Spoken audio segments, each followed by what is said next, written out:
आज सरोजनी नगर में श्री विनायक टेम्पल पर आई हूं विघ्नहर्ता का आशीर्वाद लेने के लिए। गणेश चतुर्थी के पावन पर्व पे आपके माध्यम से आपके सभी दर्शकों को भी मैं मंगल मूर्ति आपके जीवन में सारे विघ्न हरें, आपके जीवन में सुख शांति संपदा सफलता लेकर आए, यही मेरी मंगल कामना है।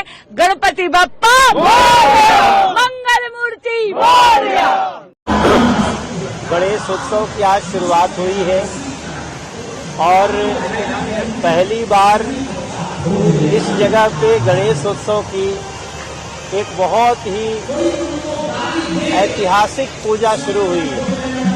कि जो आप देख रहे हैं लाल बाग के राजा की मूर्ति जो बनाते हैं वही ये भी मूर्ति बनाए हैं और लाल बाग के राजा ट्रस्ट के नाम से संस्था हमारी दिल्ली की, जिसमें मैं भी एक सदस्य हूँ। अभी तक ये किसी और क्षेत्र में होता था, अब ये इस बुराड़ी के डीडीए ग्राउंड में आ गया है और इस अवसर पे दो बड़े बड़े महात्माओं की कथा हो रही है।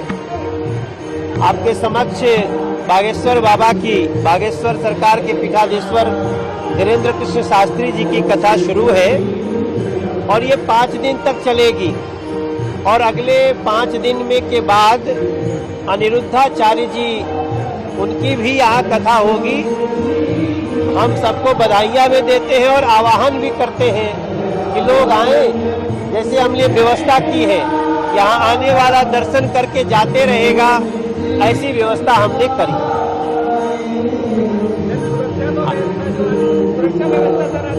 सुरक्षा व्यवस्था आप देख सकते हैं बहुत ही सुंदर है और मीडिया के लिए कहीं कोई दिक्कत हो तो आप उन्हें बताइएगा। हम उनके लिए ऐसी व्यवस्था की है कि आप इस क्षेत्र में आकर के कार्यक्रम को कवर करें और ज्यादा से ज्यादा लोगों को बताएं। दिल्ली में इस स्तर पे देखिए अभी भी जितने लोग बैठे हुए हैं, ये एक अद्भुत क्षण है। हम इसको उत्सव मनाना चाहते थे, उत्सव बन गया है, बस अच्छे से संपन्न हो, इसमें सभी का सहयोग चाहिए। देश की बेटी, देश की बहनें, देश की माताएं, उनकी सुरक्षा ये सभी राज्य सरकारों की जिम्मेदारी है और खास तौर पे मैं ये मान रहा हूं मेरे देश की किसी भी बेटी पे और बेटी के नाम से राजनीति करना ये बहुत ही निंदनीय बाबत है। कानून की अगर मैं बात करूं तो जिस प्रकार से मोदी जी के मार्गदर्शन में केंद्र सरकार द्वारा पोक्सो एक्ट में एक बहुत ही बड़ा बदलाव लाया गया, वो एक्ट को और स्ट्रांग किया गया। महिलाओं की सुरक्षा को लेकर अनेक कानूनों में जिस प्रकार से बदलाव लाए गए, चाहे वो बीएनएस हो या आईपीसी की पुरानी जो धाराएं थी, वो सभी धाराओं में गुजरात ने किस प्रकार से इसमें काम किया उसको उन्होंने जिक्र किया है। गुजरात सरकार द्वारा ऐसे केसेस में जिस प्रकार से पुलिस, एफएसएल की टीम और मेडिकल फेटर्निटी ने साथ में मिलकर अनेक प्रकार की घटनाओं में सामना किया और वो घटनाओं में बेटियों को, उनके परिवारों को न्याय कैसे दिलाया गया। खास तौर से अगर आप देखोगे तो सूरत के पांडेसरा का केस मात्र 10 दिन के अंदर चार्जशीट की गई और गिनती हुए दिनों में वो बेटी के परिवारों को न्याय दिलाया गया और बलात्कारी को फांसी दिलाई गई। ये अपने आप में एक बहुत ही यूनिक केस है। 10 दिन के अंदर चार्जशीट करना, उसमें एफएसएल, मेडिकल एवं पुलिस की टीम रात दिन एक करके, मुझे याद है दिवाली का वो समय था, ये सभी पुलिस ऑफिसर्स ने अपने परिवार के साथ दिवाली के त्योहार को त्याग करके ये बेटी को न्याय दिलाने के लिए रात दिन काम किया था। और अभी तो घर से वो बेटी जो कहीं ना कहीं उसके साथ जो रेप हुआ था, वो बेटी के घर में वो दुख दूर होए उससे पहले ये न्याय दिलाने में गुजरात सरकार सफल हुई। इसके लिए यही कानून का उपयोग किया गया था। इसी प्रकार से सूरत में एक दूसरे केस के अंदर मात्र 52 दिन के अंदर फांसी की सजा दिलाने में गुजरात सरकार को सफलता प्राप्त हुई। मात्र रेप के अंदर नहीं, इसी प्रकार से महिला के खून की आप सबको ध्यान होगा ग्रीष्मा हत्याकांड, खास तौर पे ग्रीष्मा के साथ जब ऐसी घटना बनी तो वो भी चार्जशीट मात्र 9 दिन के अंदर की गई और कुल मिला के उसके बाद मतलब घटना बनी और 82 दिन के अंदर वो बेटी और उनके परिवार को न्याय दिलाने में सफलता मिली। खूनी को फांसी की सजा हुई। इसी प्रकार से ये 9 दिन, 10 दिन, 5 दिन में चार्जशीट हमने कई चार्जशीटें की।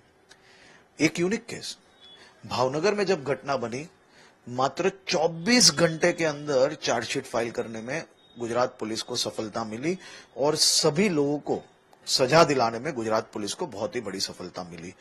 रेप, खून, उसके साथ साथ किसी भी महिला का पीछा करना, उनको परेशान करना, ऐसे भी कई किस्से में पिछले एक सप्ताह में 2 ऐसे किस्से जिसमें सजा दिलाने में गुजरात सरकार को बहुत ही बड़ी सफलता मिली है।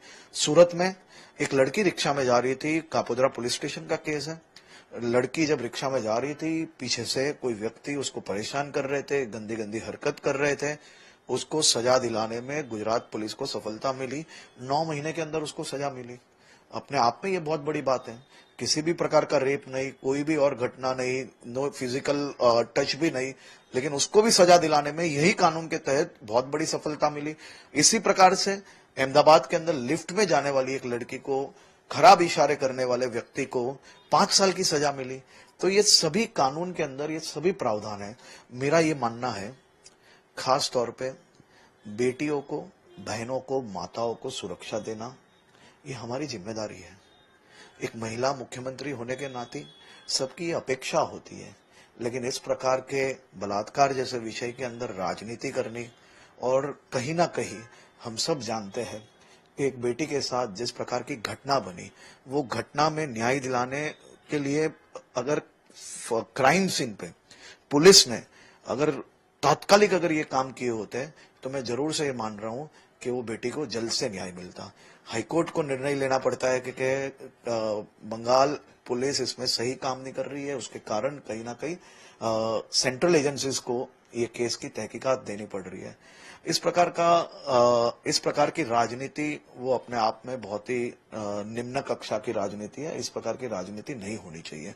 जो कानून हमारे अभी अवेलेबल है और जिस प्रकार से मोदी जी के मार्गदर्शन में कानून में बहुत बड़ा बदलाव आया है, ये कानून के तहत ही फांसी दिलाना भी शक्य है और सजा दिलाना भी शक्य है। मैं आपको बताना चाहता हूं कि गुजरात पुलिस ने ये कानून में बदलाव आने के बाद बहुत ही बड़े मात्रा में कन्विक्शन करवाने में बहुत ही बड़ी सफलता प्राप्त की है।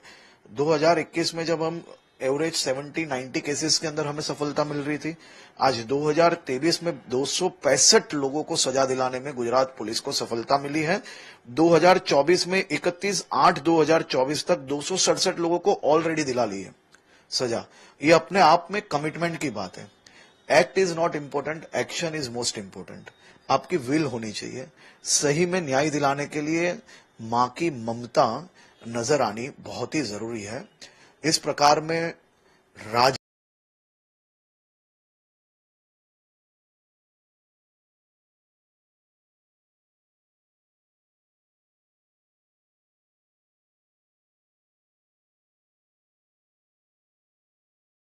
ये हुड्डा परिवार के द्वारा संचालित था।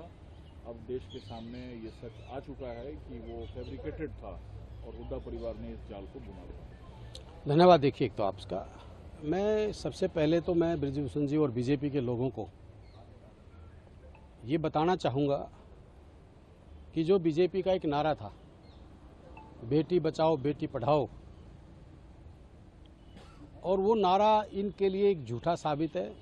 ये घड़ियाली आंसू बातें। जहाँ तक आपने बात करी विनेश फोगाट जी की और बजरंग पुनिया की और उन और बेटियों की और पहलवानों की, बीजेपी के लोग जय जवान जय किसान की बात करते थे।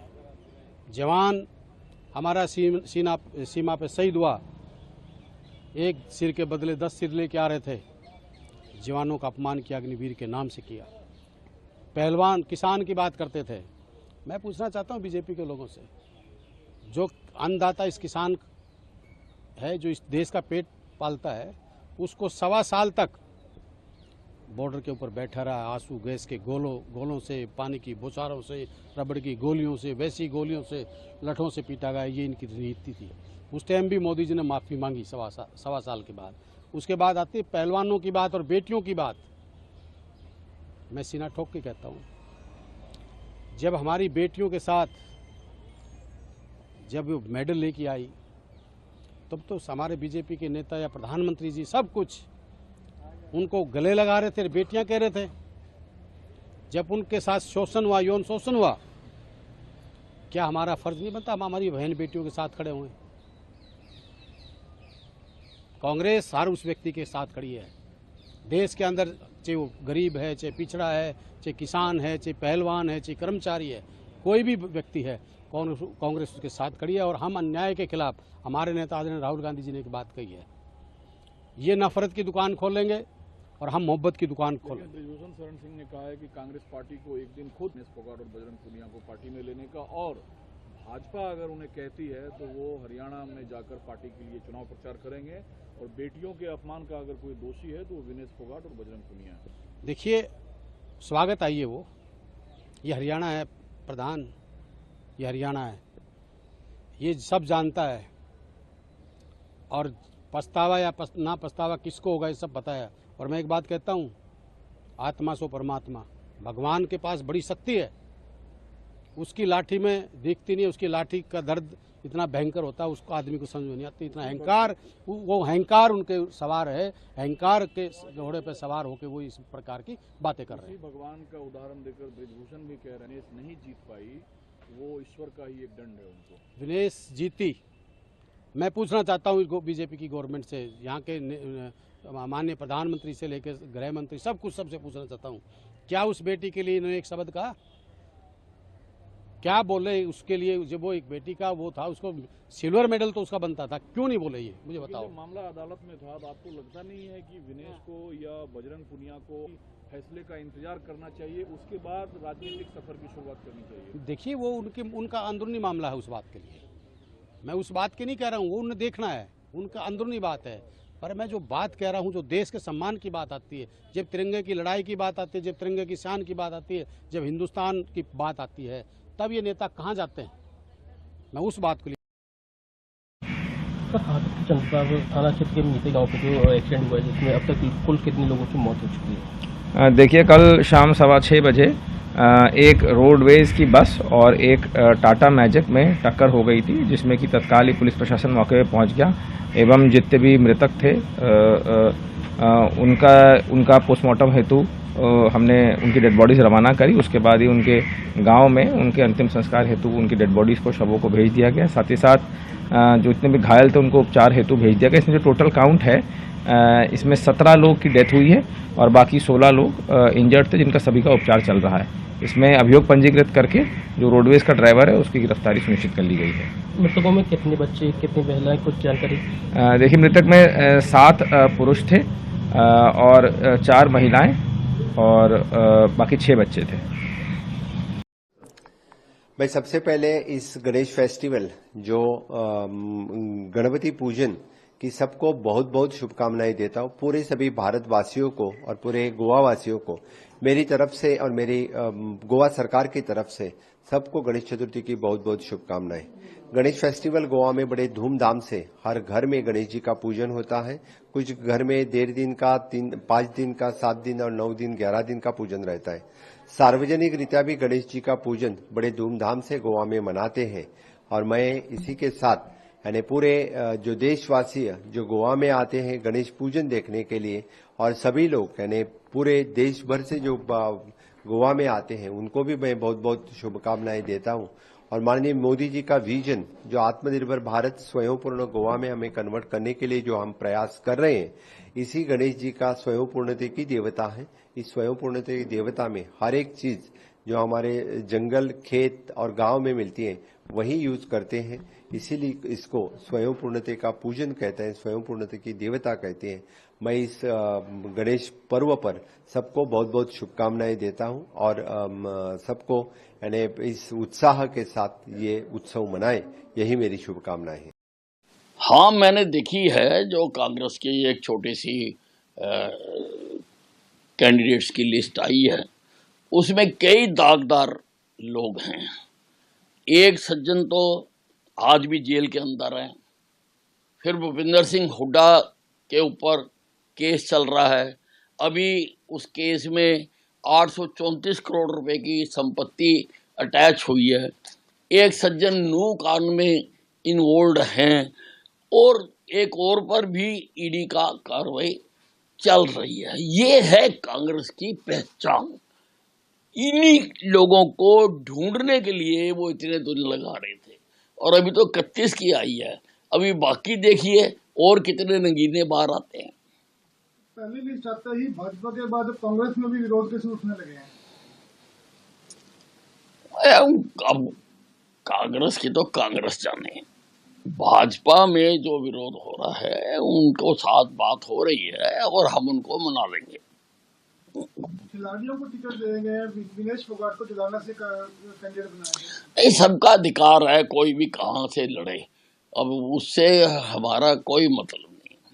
ब्रिजभूषण शरण ने कहा है कि विनेश फोगाट के कांग्रेस में जाने से सामने आ गया है, इन्होंने मेरे खिलाफ, पार्टी के खिलाफ, मोदी के खिलाफ साजिश की थी। देखिए, जो कुछ सारा घटित हुआ है उससे तो यही लगता है कि ये सब कुछ कांग्रेस का प्लांटेड था और कांग्रेस ही बैक कर रही थी। कांग्रेस खिलाड़ियों की आड़ में राजनीति कर रही थी, जो कि बहुत शर्मनाक बात है। आप राजनीति करिए, राजनीति और खेल को मिक्स मत करिए। को टिकट दे दिया, क्या कर लिया आप? 18 जनवरी को जब जंतर मंतर पर 2023 में धरना प्रारंभ हुआ था, तो मैंने पहले दिन कहा था कि ये खिलाड़ियों का आंदोलन नहीं है, इसके पीछे कांग्रेस है। विशेष करके भूपेंद्र हुड्डा, दीपेंद्र हुड्डा, प्रियंका जी, राहुल जी, ये कांग्रेस का आंदोलन है। और आज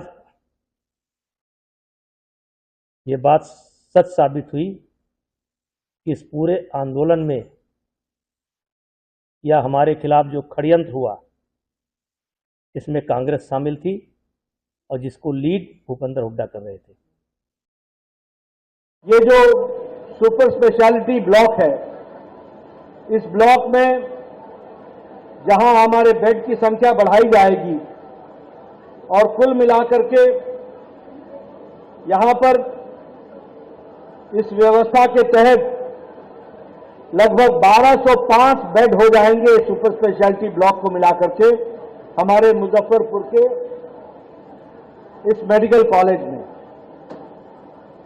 और इसके साथ साथ यहां पर cardiology, cardiothoracic vascular surgery, nephrology, neurology, neurosurgery, gastroenterology, neonatology, Burns और स्किन के को रिस्ट्रक्चर करने के लिए, रिकंस्ट्रक्टिव सर्जरी के लिए, ये सारी व्यवस्थाओं के लिए अब आपको न पटना जाना पड़ेगा, न दिल्ली जाना पड़ेगा, मुजफ्फरपुर में ही इलाज हो जाएगा। इस तरीके की व्यवस्था की गई। उसी तरीके से बिहार में यह फैसिलिटी, यह सुविधा सिर्फ मुजफ्फरपुर में ही नहीं दी है। आदरणीय प्रधानमंत्री जी ने यह सुविधा बिहार के दरभंगा में भी दी है, भागलपुर में भी दी है, गया में भी दी है और पटना के आईजीएमसी में भी दी है। इस बात को हमको समझना चाहिए। तो इसलिए सारे बिहार का विकास इस तरीके से जो चल रहा है वह बताता है कि स्वास्थ्य के क्षेत्र में किस तरीके से एक लंबी छलांग लगाकर प्रदेश में स्वास्थ्य के विभाग के द्वारा कार्य का इनिशिएटिव लिया गया है। ये बात इसमें से हम सबको सुनने को, देखने को मिलती है। मैं यहां ये भी बताना चाहूंगा कि विकास के दृष्टि से आपने शायद कभी सोचा भी नहीं होगा, लेकिन जैसा मैंने कहा कि आपको सुपर स्पेशलिटी ब्लॉक तो मिला ही मिला, लेकिन इसके साथ साथ विकास के दृष्टि से एक नए आयाम को भी जोड़ा गया और उस नए आयाम में चाहे हॉस्पिटल बनाने को, हॉस्पिटल को मेडिकल कॉलेज में बदलने की बात हो, तो चाहे पूर्णिया हो, सारण हो, जमुई हो, झंझारपुर हो, ये सभी इलाकों में एक नया मेडिकल कॉलेज देने का भी काम प्रधानमंत्री मोदी जी ने किया है। कभी आपने सोचा था कि पूर्णिया में मेडिकल कॉलेज खुलेगा? कभी आपने सोचा था कि झंझारपुर में मेडिकल कॉलेज खुलेगा? कभी आपने सोचा था कि जमुई में मेडिकल कॉलेज खुलेगा? कभी आपने सोचा था कि सारण में मेडिकल कॉलेज खुलेगा? लेकिन इस तरीके से कभी आपने सीवान में सोचा था कि मेडिकल कॉलेज खुलेगा? कभी बक्सर में मेडिकल कॉलेज खुलेगा ये आपने सोचा था? समस्तीपुर में कभी मेडिकल कॉलेज खुलेगा? आज 8 नए मेडिकल कॉलेज खोले जा रहे हैं और बिहार में 35 मेडिकल कॉलेज हो जाएंगे। देखिए, उमर अब्दुल्ला जी का बयान इतना आपत्तिजनक है, भारत विरोधी है, जितनी निंदा की जाए उतना कम है। अब बताइए, अफजल गुरु और याकूब घोर आतंकवादी जो देश की अस्मिता पर प्रहार कर रहा था, वैसे आतंकवादियों के फेवर में बोलना, यह देश विरोधी बयान है उनका। और यह कांग्रेस वैसे देश विरोधी बयानों के साथ है।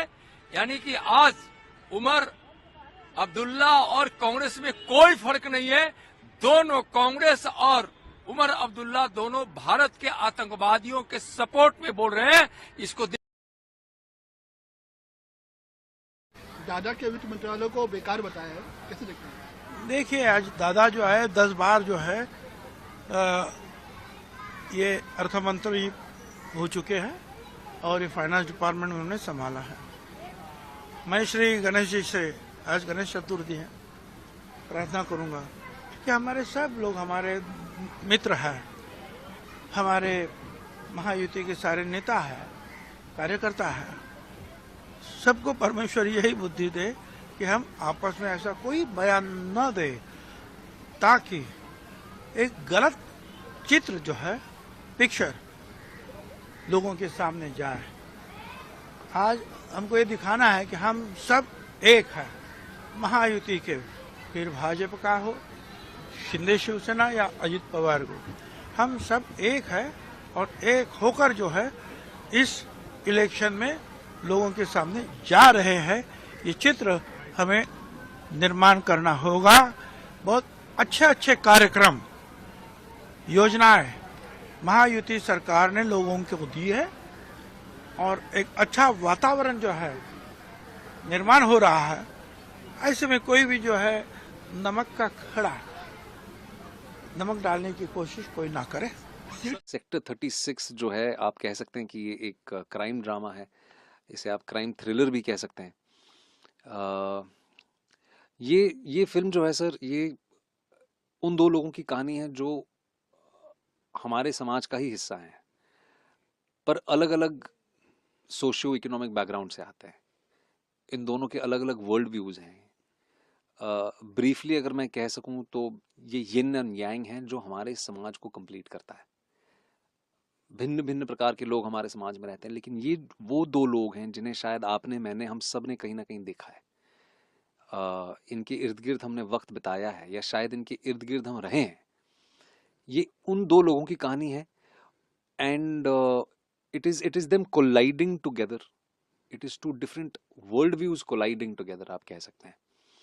और बाकी तो आई एम श्योर आप स्क्रीनिंग पे आएंगे हमारी, आप फिल्म देखेंगे एंड बहुत सारे सवाल अब फिल्म दिखाने के बाद उनके जवाब देना चाहेंगे जी। आज विक्रांत, आप एक सफल अभिनेता हैं, कमर्शियली सक्सेस है, सब कुछ है, क्या कारण हुआ इस फिल्म को करने का जो इतना ग्रे शेड में जाती है? सर, मेरा मानना है कि मैं एक स्टोरी टेलर हूँ। सबसे पहले तो थैंक यू इतना बड़ा कॉम्प्लीमेंट देने के लिए। सर, मेरा मानना है कि एज अ स्टोरी टेलर हर प्रकार की कहानियाँ मैं कहना चाहता हूँ, हर प्रकार की कहानियों को कहने की मेरी जिम्मेदारी है। मैं अपने आप को रिस्ट्रिक्ट नहीं करना चाहता, क्योंकि मेरी लास्ट फिल्म एक कमर्शियल सक्सेस रही है, उस वजह से मैं सिर्फ वैसी ही फिल्में करूं। वो मुझे लगता है कि मेरा वैसे भी कभी करियर प्लान वैसा रहा नहीं है। मैं कहानियों से जुड़ता हूं सर, एंड मेरा ये मानना है कि ये सेक्टर 36 की जो कहानी है, ये बहुत ही महत्वपूर्ण कहानी है और आज के दौर के लिए तो बहुत ही महत्वपूर्ण है। इसीलिए इस कहानी का हिस्सा बनना मेरे लिए एक सौभाग्य था। और जैसे आपने मुझे कहा, मेरे आसपास भी बहुत ऐसे लोग थे जिन्होंने मुझे उस वक्त कहा था, खास तौर पे 12th फेल के बाद, कि तुम्हें ऐसी फिल्म नहीं करनी चाहिए। पर मेरा वो मानना नहीं है सर। कुछ कहानियां होती हैं जो बहुत इंपॉर्टेंट होती हैं, and this is one of them. कैसे रुकेंगी घटनाएं? सर, मेरे अंदर भी वही बीतता है जो आपके अंदर बीतता है। ब्रीफली अगर मैं इतना कहना चाहूं तो कल ही राष्ट्रपति जी ने कहा कि अब वक्त आ गया है कि हम वाकई कुछ करें, लिप सर्विस ना दें। और जब देश की जो राष्ट्रपति जी हैं, जब वो ये कह रही हैं, तो वाकई में मेरे ख्याल से मेरे को भी आपके चेहरे पे जो शिकंज और दुख दिख रहा है वो मैं महसूस कर पा रहा हूँ। मुझे बिल्कुल वैसा ही लगता है जैसे इस वक्त आपको लग रहा है और हम सबको लग रहा है। और वोकल इसीलिए रहते हैं क्योंकि sir, we are citizens of this country. आप एक पत्रकार हैं, मैं एक एक्टर हूँ, कोई एक बैंकर है, कोई कुछ है, लेकिन उससे पहले हम सब इस समाज का हिस्सा हैं। और मैं अपने देश से बहुत प्यार करता हूँ, इसीलिए जो चीज़ें ठीक नहीं हो रही हैं उनको ठीक करने का मेरा प्रयास रहता है। मैं अपनी कहानियों के माध्यम से लोगों को इंस्पायर करना चाहता हूँ। मैं उस एक कॉमन मैन की आवाज़ बनना चाहता हूँ। इसीलिए सर मैं वोकल इसीलिए रहता हूँ। और क्योंकि एक ही जीवन मिला है और कुछ ही समय अभिनय कर पाऊँगा, तो कोशिश ये करता हूँ कि इस दौर को मैं रिप्रेजेंट कर पाऊँ अपनी कला के माध्यम से। सर मेरा, देखिए, मैं ऑनेस्टली इतना क्वालिफाइड हूँ नहीं। अनफॉर्चुनेटली ये मेरे से पहले से चलती आ रही हैं चीज़ें। दुख इस बात का है कि आज भी चल रही हैं। कैसे रुका जाएगा, मेरे ख्याल से उसके लिए ऑलरेडी जो क्वालिफाइड लोग हैं वो प्रयास कर रहे हैं। हम अपनी तरफ से प्रयास कर रहे हैं, हम कहानियां कह रहे हैं, हम लोगों तक अपने मन की बात रख रहे हैं, आप पत्रकारिता के माध्यम से सवाल उठा रहे हैं। लेकिन जो actual in positions of change है वहां पे लोग काम कर रहे हैं, पर ये चेंजेस बहुत स्लो होते हैं सर, ग्रेजुअल होते हैं, ये जेनरेशनल शिफ्ट्स होते हैं। रातों रात ऐसी चीजें नहीं बदलती हैं। तो आई एम होपफुल जो लोग बैठे हैं पोजीशंस ऑफ रिस्पॉन्सिबिलिटी पे, जो वाकई चेंज ला सकते हैं, जो वाकई समाज में एक पॉलिसीज के जरिए या लॉज के जरिए चेंजेस ला सकते हैं, वो इस पे ऑलरेडी काम कर रहे हैं। उम्मीद ये है कि दोबारा ऐसी चीजें ना हो, या और क्या ही कह सकता हूँ। बट सर ये डिजर्विंग है सर। ये फिल्म मैंने अकेले ने नहीं बनाई है। अगर बोधी ने कहानी नहीं लिखी होती तो ये कहानी मेरे पास नहीं आती। मुझे एक ऐसा किरदार करने का मौका नहीं मिलता जैसे जो मैंने कभी पहले किया नहीं है। आदित्य अगर नहीं होता तो ये फिल्म वैसे नहीं बनती जैसे बनी है। वो इतना कमाल का टैलेंटेड बंदा है, पूरी इंडस्ट्री उसे ऑलरेडी जानती है। ये आज दर्शकों के लिए वो पहली बार as a first time film maker होंगे, लेकिन वो पिछले 15 सालों से विशाल जी के साथ जुड़े हुए हैं। उन्होंने कमीने से लेके पटाखा तक वो विशाल जी के साथ writing, directing, post production, editing सब में जुड़े हुए हैं। मेरे बहुत अच्छे दोस्त हैं, वो इस फिल्म को डायरेक्ट करने से पहले से मैं उनको जानता हूँ।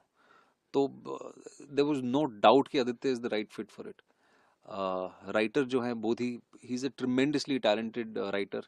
मैं आपको पहले ही बता दूं कि ये उनकी पहली फिल्म एज ए राइटर है और उनकी पहली फिल्म एज ए डायरेक्टर भी मैंने की है। तो वो जब फिल्म आएगी उस बारे में हम तब जरूर मिलेंगे, हमेशा मिलते हैं, तब बात करेंगे। सौरभ गोस्वामी जो डीओपी है सर, ये पूरी टीम का खेल होता है सर। एंड अनफॉर्चुनेटली क्योंकि आसपास टेलीविजन के वक्त से लेके अब तक मैंने ये देखा है कि अनफॉर्चुनेटली एक्टर्स जो होते हैं वो दूसरों की मेहनत का भी हिस्सा नोच ले जाते हैं। तो मुझे हमेशा से इस बात का पता था कि कभी अगर मुझे मौका मिलेगा तो मैं वैसा नहीं करूंगा। एंड आज मौका मिला है तो I would want to share the credit rightfully with the right people. Sir काफ़ी कारण है, लेकिन ब्रीफली अगर मैं कहूँ तो we wanted to reach out to as many people as possible. और नेटफ्लिक्स से बड़ा ग्लोबल प्लेटफॉर्म नहीं है, but I think Maddock is the right entity to explain the nitty-gritties of it. But हाँ, ऐसी कहानी जो है ये एक पर्सनल एक्सपीरियंस